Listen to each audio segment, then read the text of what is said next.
that this morning because I think that we should build bridges that lead to success as well as significance.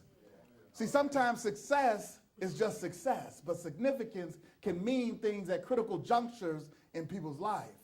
See, Khalid, you know what I'm talking about when we have that addict sitting in front of us that's on the fringe, that's about to make a decision that's going to lead to relapse. We need to be able to be significant in that moment. You know, as a parent, when we have a child that we're about to lose to the streets, we need to be able to be significant at that moment. And sometimes success is only a measure of materialism.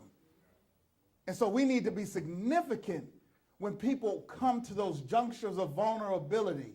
When we have small children that can't even walk to and from school, we need to be significant and show up and be parts of organizations like the 100 Men's Organization or some fraternal organization or some church organization or any organization with a mission to help our families, our youth, and our communities.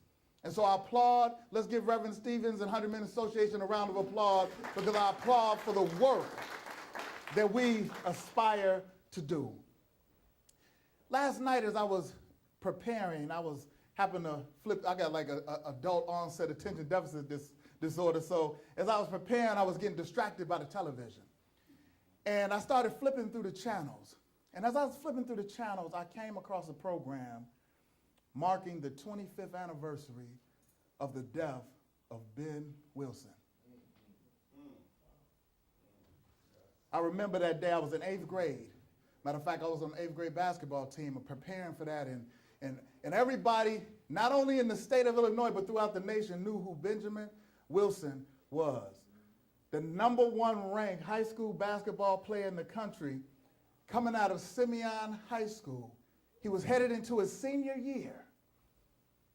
And as I watched the program, it just took me back to that place in time. I'm 38 now. At that time, I was probably 14, and I just remember the heartache, the pain, being an aspiring athlete myself, that this young man, along with his girlfriend and his 10-week-old son, in broad daylight, was shot once through the aorta and once through the liver, and he died.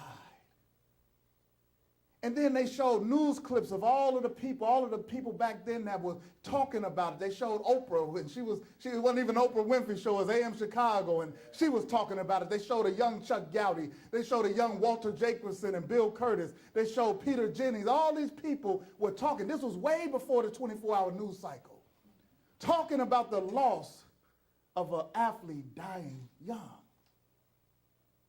And then I sat there as the commercial came in and I pondered and I thought about the fact that basic training. Do you expect to have a family? Do you expect to be a good mother? Do you expect to be a good father? Do you expect to be a great community leader? Do you have expectations for your life?